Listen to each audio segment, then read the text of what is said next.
Today we will bring two very basic supports for a really healthy and intelligent way of going about life. These reminders, when you put it into practice, it has a very different experiential understanding which it brings than when one just thinks about it. So I would recommend to everybody to experiment with it for 7 weeks, very deliberately, very decisively, but also playfully. And this is very important, that it is not becoming some kind of a struggle, but a gentle, curious way of discovering what happens. And these are reminders which I have been also in different ways sharing, and it is a basic teaching in many traditions of wisdom. So it is not something, so to speak, new, but I'm just putting them together so that it becomes possible for everybody to apply it into practical living. And I want to make it very compact. The first thing is learn to see rightly. What is right way of seeing? Normally everybody who has eyes are seeing. But to look at someone without getting caught in the conditioned way of looking, without getting trapped in our past, that is what enables us to see more deeply, more directly. That is, when you are not going unconsciously and automatically with the judgments, but noticing the judgments which arises in you as part of an inner automatism and its projections. And that is what you will really come to understand when you are considering somebody without following this automatism and its judgment.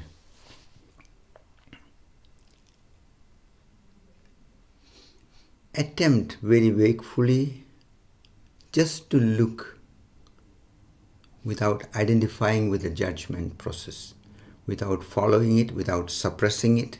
Let that go on, but don't believe that that is the truth. That requires some understanding.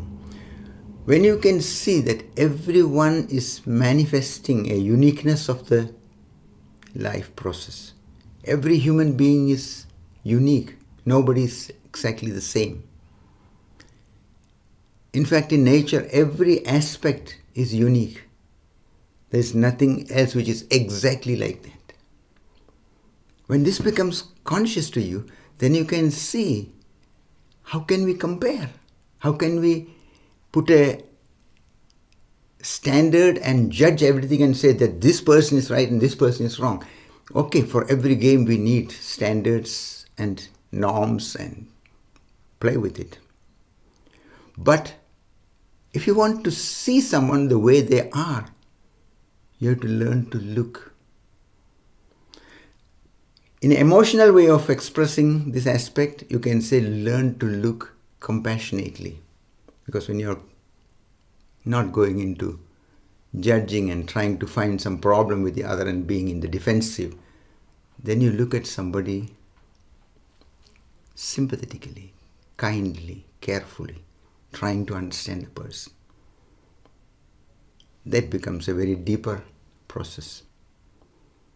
Now, putting this same process, observing it from objective intelligence, you will see when you look at somebody without following the judgment, There's something very deep happening in you. That is, you are getting dehypnotized from a certain belief that you are just this personality, you are just this body, and you start including the other as part of your reality. And you consider the other as you have been considering yourself and your needs. So it becomes an opening for your heart, it becomes an opening for your vision, it becomes an opening for your energetic process. That is why when you are being compassionate, it is not only that you are being compassionate and good to the other, much more is that you are doing something good to yourself. Of course, I don't want to bring this aspect of compassion into a calculative process, but it is good to see how things are when you look at it objectively. Learning to see is learning to be with the reality the way it is. When you are looking at somebody without getting trapped in the judgment, you start seeing many more aspects. You start seeing the fragility of each other, fragility in yourself, fragility in the other. You see the innocence behind all this, what the person is manifesting. You will start somewhere in the process to discover that everybody is in their way seeking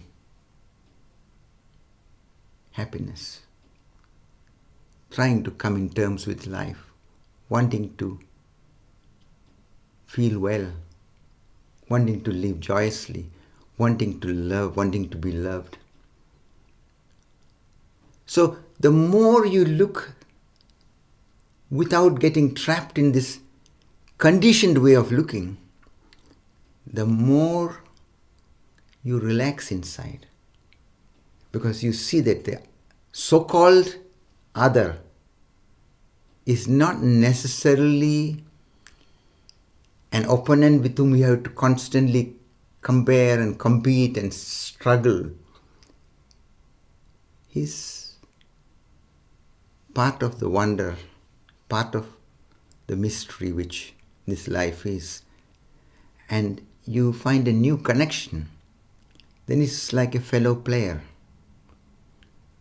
When you're playing a game with somebody together, the other is an opponent in a certain way, but yet you play together. You are happy that you can play together because the playing gets a new quality. And in life, when you learn to see, you will also discover that there is a certain aspect of playfulness about the whole life. And you will discover many more things which are very valuable and very enriching to your whole life process, which will be very fulfilling, very liberating. And this way to apply it is, at least on 7 occasions during the day, when you are coming in touch with anybody, directly or indirectly, that means you are meeting somebody or you are seeing someone on the street or you are watching someone in a television or internet screen, anywhere where the automatism is going into judging and labeling and categorizing, bring attention so that you are not following that blindly, you are not identifying with that blindly, and look. So this apply at least about 7 times during the day. And the second reminder which I want to bring together with it is very similar, very complementary. That is learning to listen. You hear many sounds, you hear many people. But what happens when you are not following the automatism and its projections? close your eyes sometimes, just listen and be in touch with all what is coming up in you when you are listening. And don't follow it blindly, don't fight against it, and consider the whole thing. It is not only bringing about a certain quality of peacefulness and quietness in you, it will also bring in a deeper understanding of yourself and the other. Along with this learning to see rightly, when you are also experimenting with this way of listening, learning to hear rightly, learning to listen rightly, that will be very, very valuable. This also apply about 7 times. It's just an orientation. You can have more or a little less depending on certain days. And see what it is doing to you. Decide to do it at least for 7 weeks. And that can be very significant for your whole life process. You will see that all we need is basically to understand oneself, understand life more directly and deeply. From that comes the whole balance in our life process, the whole phenomena of healing for our soul, which also will bring about its healthy factors in the manifestation, that is also for the body. You will feel that when you relax, when you are at ease, when you are coming in touch with yourself, when you gain more confidence in yourself, then you see that you are getting more inwardly integrated. You are getting more inwardly rooted. And this is very, very valuable. So I would recommend to everybody, experiment with this at least for 7 days. And if you need more supportive information, you can find it in other talks and informations which are available also in the internet or in the books. So that will be good.